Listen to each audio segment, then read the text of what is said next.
السلام عليكم. دورت على حاجة أعملها للغدا زي ما انتوا شايفين كده. اخترعت اختراع من غير أي لحوم ولا أي حاجة خالص.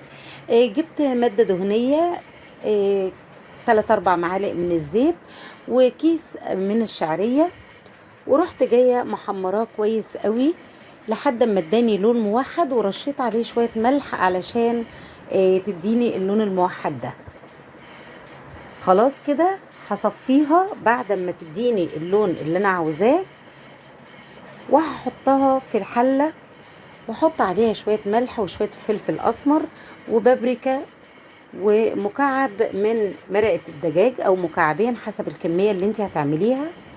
وكنت غالية مية في الكتل وحطت لها العقد بتاعها زي عقد الرز بالظبط كده، وسبتها لما اتشربت وقلبتها وحطيتها بقى على نار هادية خالص.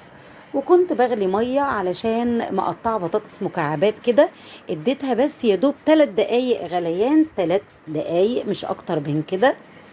وحطيت في الطاسة شوية زيت، وحطيت البطاطس وشوية ملح وشوية كزبرة وشوية فلفل وشوية بابريكا، وبدأت أحمر فيها، أسيبها كده في الطاسة لما تاخد لون، وبعدين أقلب وهكذا وهكذا لحد ما تديني لون يكون حلو قوي، وفي نفس الوقت قرمشة.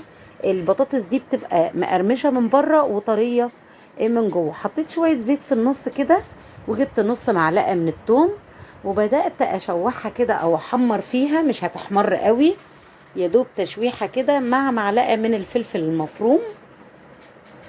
انا كده يا جماعة بعمل بطاطس ويدجز مع الشعرية المختومة زي ما انتوا شفتوها كده.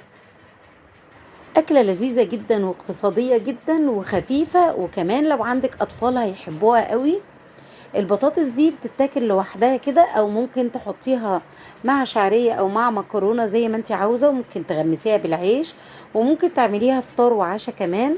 بطاطس خفيفة ولذيذة. انتوا لسه ما عملتولناش لايك؟ اعملوا لنا لايك علشان الفيديوهات بتاعتنا تترفع، مش هنكبر غير بيكم. زي ما انتوا شايفين كده بدأت تتحمر وتدي نفس وطعم هايل. بدل ما احطها في الفرن بقى ونضيع وقت والكلام ده، لا، عملتها كده في الطاسة على طول. وبدأت بقى اغرف الشعرية بتاعتي زي ما انتوا شايفينها مفلفلة وجميلة، وزوقتها بالبطاطس الويدجز، وحطيت الباقي في الطبق. وبألف هنا وشفا، جربوها مش هتندموا.